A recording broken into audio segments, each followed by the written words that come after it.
শিক্ষার্থীবৃন্দু, আশা করি তোমরা ভালো আছো। করোনাকালীন সময়ে বাসায় বসে বসে আমাদের স্বাভাবিক দৈনন্দিন কাজকর্মগুলো ব্যাঘাত করতেছে লেখাপড়ার। তোমাদের সুবিধার্থে আমরা অনলাইন ক্লাসের আয়োজন করেছি। তারই ধারাবাহিকতায় আমি বিশ্বনাথ রায়, প্রভাষক হিসাব বিজ্ঞান। আজকে যে বিষয় নিয়ে আলোচনা করব, হিসাব বিজ্ঞান দ্বিতীয় পত্রের 8ম অধ্যায়, মজুত পণ্যের হিসাব রক্ষণ পদ্ধতি। মজুত পণ্য প্রতিটা ব্যবসা প্রতিষ্ঠানের ক্ষেত্রে খুবই গুরুত্বপূর্ণ। অর্থাৎ মজুত পণ্য দু ধরনের, একটা হলো প্রারম্ভিক মজুত পণ্য, একটা সমাপনী মজুত পণ্য। বছরের শুরুতে যা সেটাই হলো প্রারম্ভিক মজুত পণ্য, যা বছরের শেষ সেটাই হলো সমাপনী মজুত পণ্য। আমরা আজকে গাণিতিক বিষয়ে একটা অঙ্ক নিয়ে আলোচনা করব। সেটা হলো যে রঙ্গন ট্রেডার্সের 2020 সালের জুলাই মাসে তার পণ্য গুদামে কিছু তথ্যাবলী দেওয়া আছে, আমরা সেটা নিয়ে একটু দেখি। জুলাই 1 প্রারম্ভিক মজুত পণ্য 500 একক 10 টাকা দরে। জুলাই 5 তারিখে পণ্য ক্রয় করা হয়েছে 300 একক 12 টাকা দরে। জুলাই 10 তারিখে পণ্য বিক্রয় 400 একক, দর নেই। 15 তারিখে পণ্য ক্রয় হলো 200 একক 15 টাকা দরে। জুলাই 25 তারিখে পণ্য বিক্রয় করা হয়েছে 250 একক, দর নেই। আমরা এই মজুত পণ্যের হিসাব রক্ষণ পদ্ধতি 3টা পদ্ধতিতে রাখতে পারি। একটা হলো ফিফো পদ্ধতি। ফিফো কি লিখলাম? ফিফো পদ্ধতি, যেটাকে বাংলায় আমরা বলতে পারি, এটার ইংলিশ পূর্ণরূপ হলো first in first out. First in first out অর্থাৎ আগের পণ্য আগে ছাড়ো, আগের পণ্য আগে ছাড়ো। গুদামে পণ্য বিভিন্ন রেটের পণ্য দেওয়া থাকতে পারে আমাদের মজুদ। তা আমাদের এখানে দেওয়া আছে প্রথম তারিখে আছে 10 টাকার রেটের, এরপরে দেওয়া আছে 12 টাকা রেটের পণ্য, আবার সর্বশেষ 15 তারিখে যে আমরা ক্রয় করেছি 15 টাকা। 3 রেটের পণ্য আমাদের গুদামে মজুদ আছে। তাহলে আমরা কোন পণ্যটা আগে ছাড়বো বা আগে বিক্রি করব বা আগে ইস্যু করব, তাহলে 3টা পদ্ধতিতে আমরা আলোচনা করতে পারি। একটা হলো ফিফো পদ্ধতি, যেটা বললাম ফার্স্ট ইন ফার্স্ট আউট। দ্বিতীয় পদ্ধতি হলো লিফো, অর্থাৎ পূর্ণরূপ হলো লাস্ট ইন ফার্স্ট আউট। যে পণ্য সর্বশেষ আসবে সেই পণ্য আমাদের আগে ছাড়তে হবে। তৃতীয় অ্যাভারেজ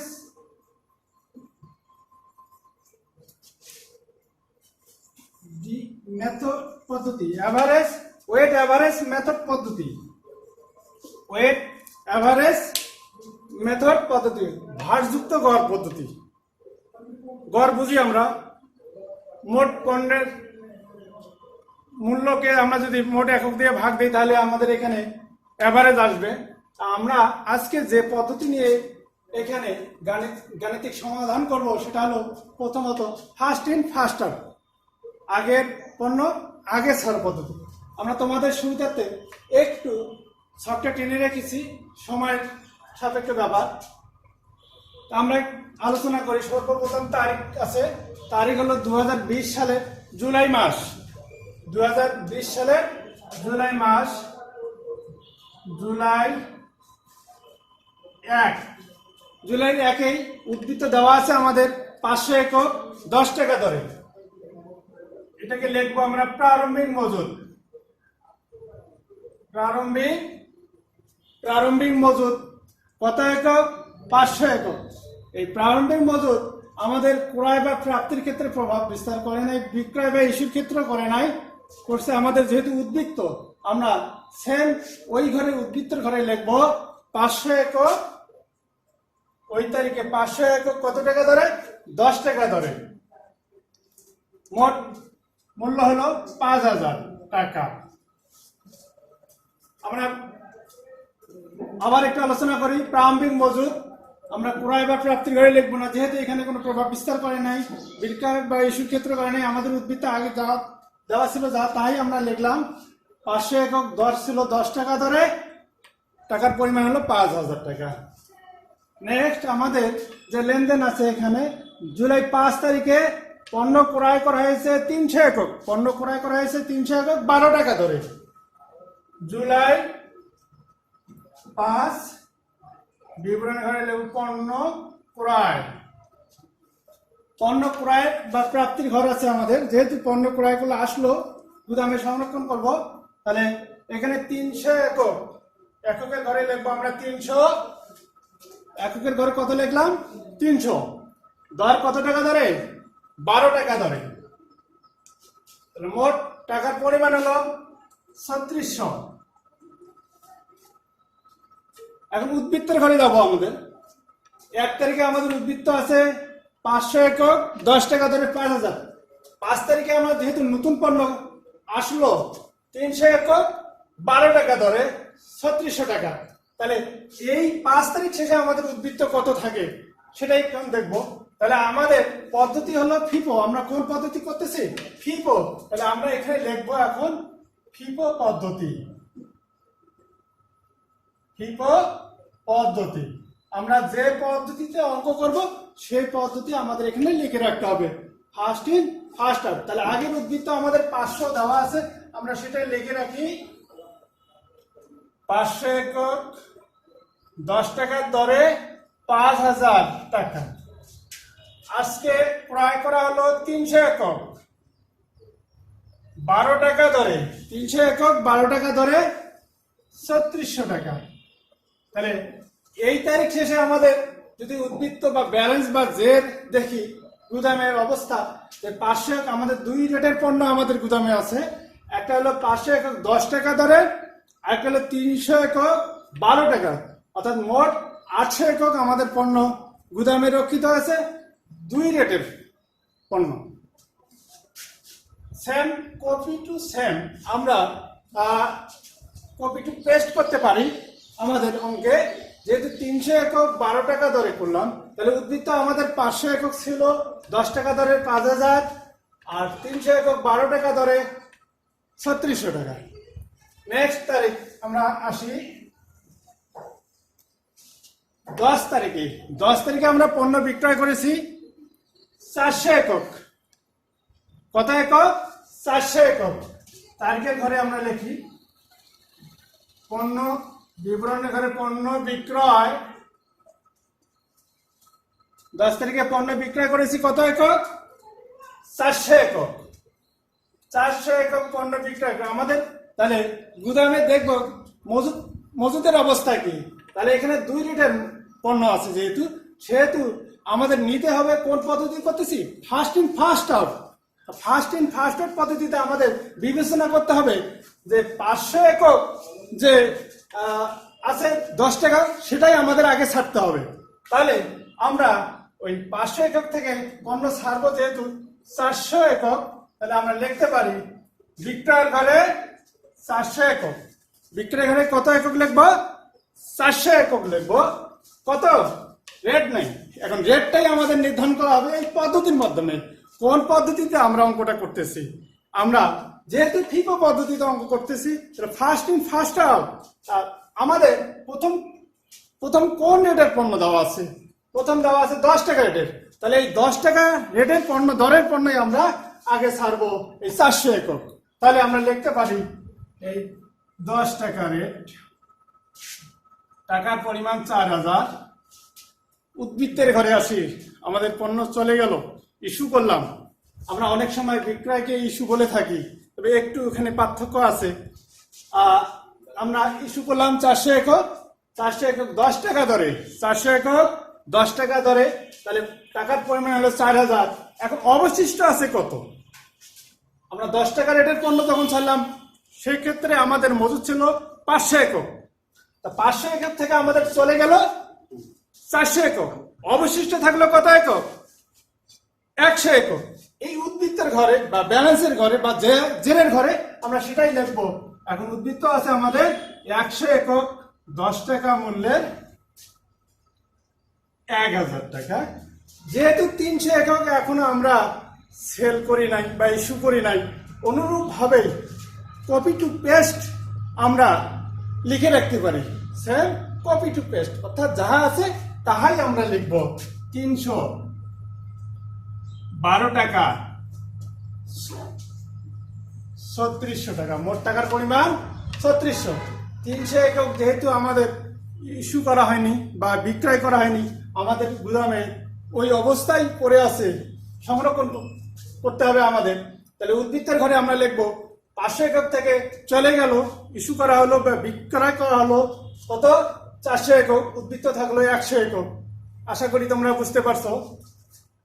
এই তারিখ শেষে আমাদের যদি আমরা একটু দেখি আমাদের কত একক পণ্য গুদামে আছে বা ঘরে আছে, তাহলে এখন দেখি 400 একক, মোট হলো 400 একক, টোটাল টাকা হলো 4600 টাকা।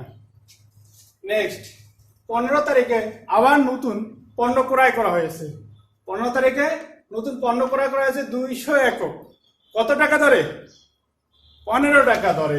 তাহলে আমরা একটু 15 তারিখ লিখব, বিবরণের ঘরে পণ্য ক্রয়। যেহেতু ক্রয়ের ঘর আমাদের আছে, ক্রয় বা প্রাপ্তি, পণ্য ক্রয় আছে 200 একক, আমরা লিখব 200 একক। রেট দেওয়া আছে 15 টাকা। রেট কত? 15 টাকা। 15 টাকা ধরে মোট টাকার পরিমাণ 3000। তোমরা ক্যালকুলেটর সাথে রাখবা, গাণিতিক ভুল হতেই পারে, তোমরা এটা সংশোধন করে নিও। তাহলে আমরা এখন উদ্বৃত্তের ঘরে যাব। বিক্রয় ওই তারিখে কোনো বিক্রয় করা হয়নি বা ইস্যু করা হয়নি, তাহলে আমরা উদ্বৃত্তের ঘরে যাই। উদ্বৃত্তের ঘরে আমাদের প্রথমত আছে 100 একক 10 টাকা দরে, 100 একক 10 টাকা দরে 1000 টাকা। নেক্সট 300 একক 12 টাকা, 300 একক 12 টাকা 3600 টাকা মোট। আর এই 15 তারিখে আমরা নতুন পণ্য ক্রয় করা হলো 200 একক। তাহলে এই 200 একক পণ্যের মূল্য কত? 3000 টাকা। তাহলে আমরা উদ্বৃত্তের ঘরে এখন শুধু বসায় রাখবো, যেটা বলা হয়েছে কপি টু পেস্ট, যাহা আছে তাহাই লিখে রাখবো। তাহলে সর্বশেষ 200 একক 15 টাকা ধরে 3000। এই তারিখ শেষে যদি আমরা একটু বোঝার চেষ্টা করি যে আমাদের মোট পণ্য কতগুলো আছে, কত টাকা দরের আমাদের গুদামে আছে 3 রেটের পণ্য। একটা হলো 10 টাকার রেটের পণ্য 100 একক, 12 টাকা রেটের পণ্য আছে 300 একক, আর 15 টাকা রেটের পণ্য আছে 200 একক। তাহলে মোট একক হলো 600 একক পণ্য আমাদের মজুদ রয়েছে 3 রেটের। আমরা সর্বশেষ 25 তারিখে পণ্য বিক্রয় করেছি 250 একক। কত একক? 250 একক। 25 তারিখ বিবরণে লিখব পণ্য বিক্রয়। 25 তারিখে পণ্য বিক্রয় করব, মোট কত? 250 একক। যেহেতু আমাদের পদ্ধতি ফিফো, তাহলে প্রথমত আমরা 100 একক আছে মাত্র 10 টাকা রেটের পণ্য, সেখান থেকে আমাদের 250 একক পণ্য একবারে দেওয়ার ক্ষমতা নাই। সেহেতু আমাদের ছাড়তে হবে আগে 100 একক 10 টাকা ধরে, আর অবশিষ্ট একক ছাড়তে হবে আমাদের ওই 12 টাকা রেটের পণ্য দিয়েই মোট 250 একক পণ্য দিতে হবে। তাহলে আমরা একটু লিখি, তাহলে পণ্য বিক্রয় বা ইস্যু কত? টোটাল হলো 250 একক একবারই লেখা যাবে না, আমাদের ভেঙে লিখতে হবে, যেহেতু ফিফো পদ্ধতি, ফার্স্ট ইন ফার্স্ট আউট পদ্ধতি। তাহলে আগে লিখবো 100 একক, 100 একক 10 টাকা মূল্যের। আর লাগে আমাদের 250 মিল করতে লাগে আরো 150 একক লাগে। তা পরের রেটের মাল দেখে আমাদের কতগুলো মজুদ আছে? পরের রেটের মাল আছে আমাদের 300 একক। তাহলে 300 একক থেকে আমাদের এখানে দেখা যাচ্ছে 150 একক নেওয়া যেতে পারে। এখান থেকে যদি আমরা 150 নেই, দর 12 টাকা,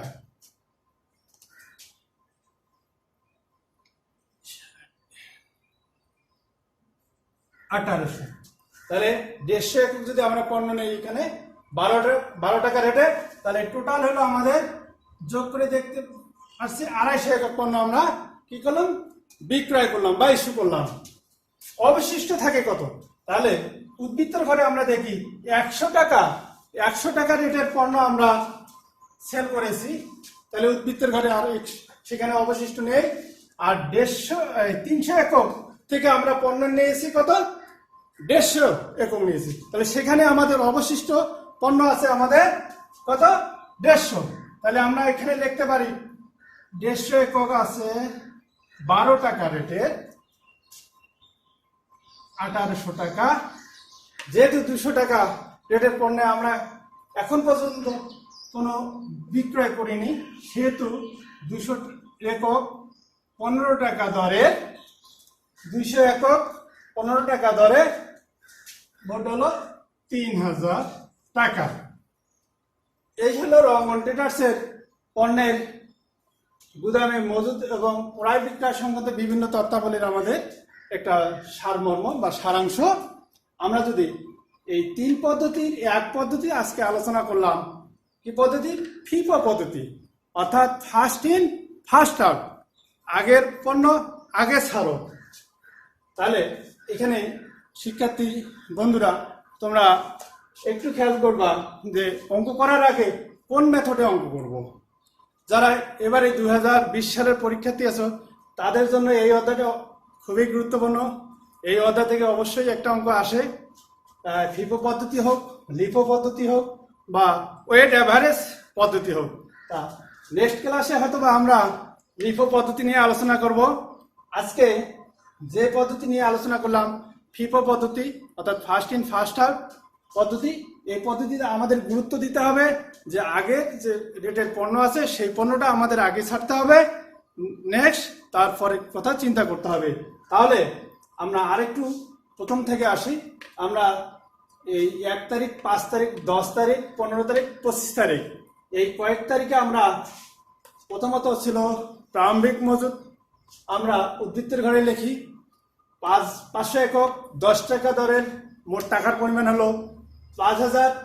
পণ্য ক্রয়, যেহেতু পণ্য আসলো তাহলে ক্রয়ের ঘর বা প্রাপ্তির ঘরে লিখবো 300 একক 12 টাকা দরের মোট টাকা 3400। উদ্বৃত্তের ঘরে আগের উদ্বৃত্ত আমাদের লিখতে হবে 500 একক, যেহেতু দেওয়াই আছে এটা আগে লিখবো। নেক্সট যা আসবে তা ক্রমান্বয়ে নিচে লিখতে হবে। আর যখন মাল, এক্ষেত্রে যখন পণ্য আমরা ইস্যু করব বা বিক্রয় করব সেক্ষেত্রে আমাদের পদ্ধতিটা খুবই গুরুত্বপূর্ণ ভূমিকা রাখবে। যদি আমরা ভুল করে লিফো পদ্ধতি করে থাকি তাহলে চলবে না। যেহেতু বলা আছে ফিফো পদ্ধতি বা আগের পণ্য আগে ছাড়ো, এই পদ্ধতি করতে হবে। তাহলে সেক্ষেত্রে আমাদের বিবেচনা করতে হবে যখন পণ্য ইস্যু করব বা বিক্রয় করব সেক্ষেত্রে আমাদের বিবেচনা করতে হবে আগের যে রেটের পণ্যটা আছে সেই পণ্যটাকে আমাদের আগে ছাড়তে হবে। তাহলে শিক্ষার্থী বন্ধুরা, আমরা সর্বশেষ এই অধ্যায়ে প্রশ্ন আসে যে এই পদ্ধতিতে বললো যে সমাপনী একক কত, সমাপনী এককের মজুদের বা সমাপনী মজুদের মোট মূল্য কত। তাহলে সেক্ষেত্রে আমরা একটু এই যে উদ্বৃত্তের যে ঘর আছে, উদ্বৃত্তের ঘরে সমাপনী এককটা আমরা কি করব, যোগ করে দেব। সমাপনী মোট কত একক, তাহলে আমাদের মজুদ আছে 350 একক, রেট যোগ করব না, আর মোট পরিমাণ টাকাটা যোগ করব 4800 টাকা আমাদের গুদামে পণ্য মজুদ আছে। তাহলে সমাপনী একক আমরা বলতে পারি যে 350 একক, মোট 350 একক 4800 টাকার পণ্য আমাদের গুদামে বা ওই প্রতিষ্ঠানের গুদামে সংরক্ষিত রয়েছে। সবাই ভালো থাকবেন। আগামী ক্লাসের জন্য আমন্ত্রণ রইল। এ পর্যন্তই, তোমরা ভালো থাকো সবাই। ধন্যবাদ সবাইকে।